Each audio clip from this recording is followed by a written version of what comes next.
Tole je gospodarska zbornica, kjer se bo zgodilo srečanje zaenkrat še društvo Zares. Torej, kaj si lahko danes obetamo?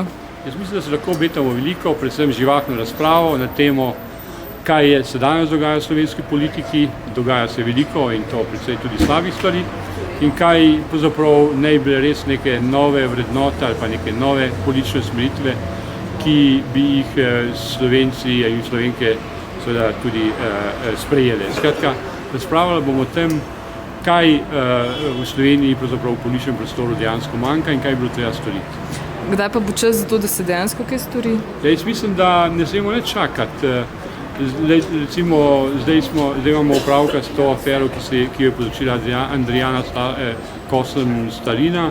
Mislim, da ne smemo čakati. Mislim, da moramo opozoriti na to, kar smo že opozarjali in ukrepati vsa opozicija skupaj, da tega pač v Sloveniji ne bomo tolerirali. Takšnega prijateljsko-poslovnega mešetarjenja z mediji pač ne bomo tolerirali.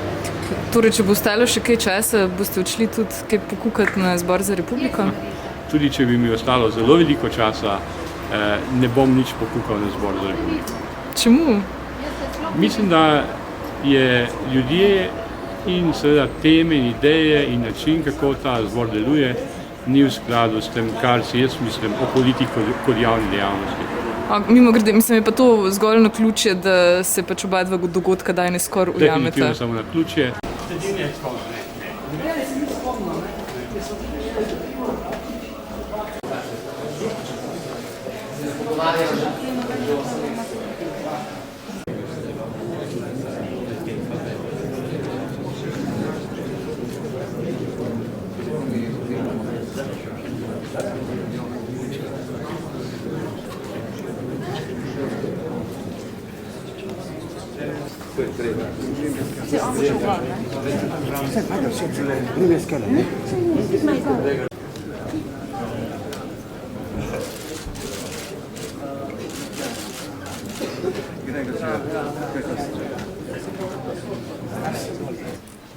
Se že vnaprej pravzaprav zahvalil izrazil naše ne samo zadovoljstvo, ampak tudi navdušenje nad veliko udeležbo, ki je sicer bila napovedovana v preteklih dneh po razpošiljanju mobil, vendar kot smo se že v preteklosti navadili, kot pravi nekateri večna knjiga, pravi tistim, ki verjamejo, še preden vidijo.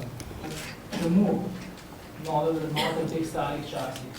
Zdijo se po mnogo čemu smo pričali v zadnjih mesecih, da so stari časi vrnili. To ne dobri stari časi, kot pogosto rečemo, ampak drugačni.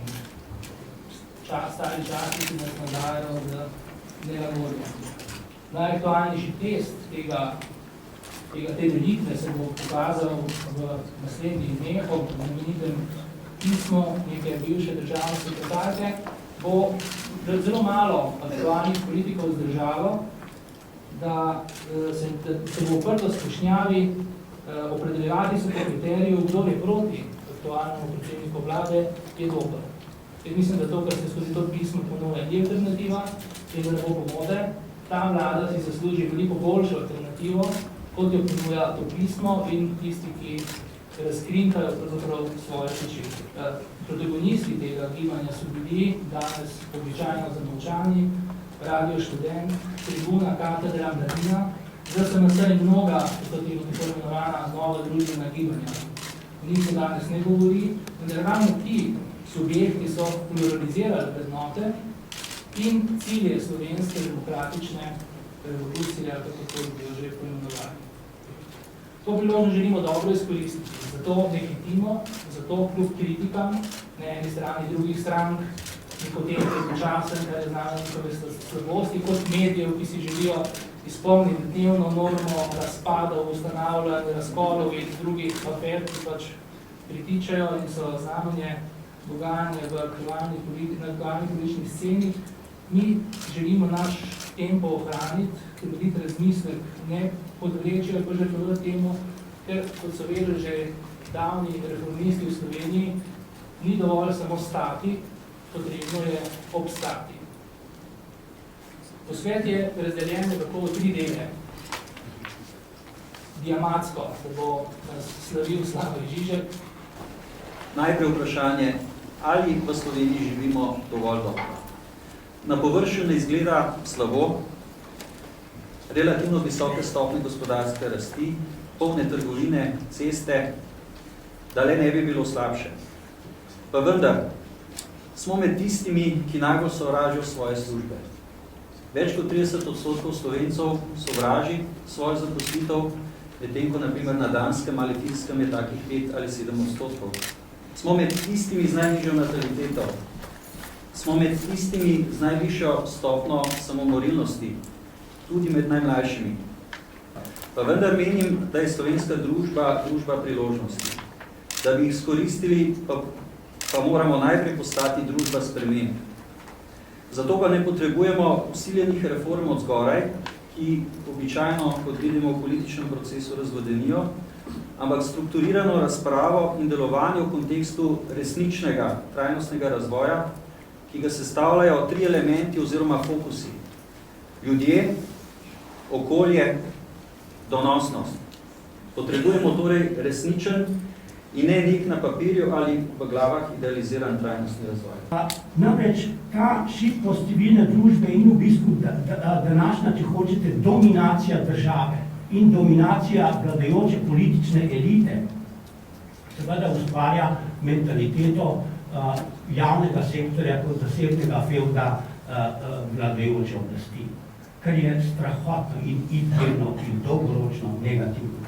Prvo in najbolj očitno to vrstno nespredno delovanje seveda to, da se v celotnem izobraževalnem sistemu na vsej vertikali v zadnjih letih spremembe uvajajo brez resnih evaluacij obstoječega stanja, brez ustreznih mednarodnih primerjav in brez strokovno utemeljenih rešitev, s katerimi bi jasno in nedvoumno povedali, kaj z njimi popravljamo in kaj želimo z njimi doseči. In tisto, kar se mi seveda zdi nedopustno, je jasno to, da je ministrstvo, ko je pač pripravljalo novo visokošolsko zakonodajo, to zakonodajo pripravljalo brez, ne da bi to stanje ustrezno reflektiralo. In za konc bom rekel nekaj, ker morda ni najbolj popularno, namreč skrajni čas je tudi to, da se nehamo sprenevedati glede šolanja na univerzitetnem študiju. Jaz jih seveda ne zagovarjam, sem proti njim. Vendar se moramo pa pri tem zavedati, da nekvalitetno visokošolsko izobraževanje ne daje enako dobrih rezultatov kot bolj kvalitetno visokošolsko izobraževanje. Čez 5 minut se začne zbor za republiko. Tisti, ki mislite, zares ostanite tukaj, tisti, ki se radi pa sprostiti, pa seveda je skrajni čas, da rečete na avtu. In socialna država ni več luksus, ampak je enostavno stvar nujnosti. Nova politika mora graditi na spoznanju, da enostavno socialna država je tista, ki omogoča, poenostavlja in dela življenje v večjih urbanih skupnostih znosno in sploh možno. Sedanja politika noče, ne more razumeti, da Slovenija že zdavnaj postala urbanizirana dežela in da je čez, da postanemo tudi urbani, zato se morajo vrednote politike tudi same urbanizirati.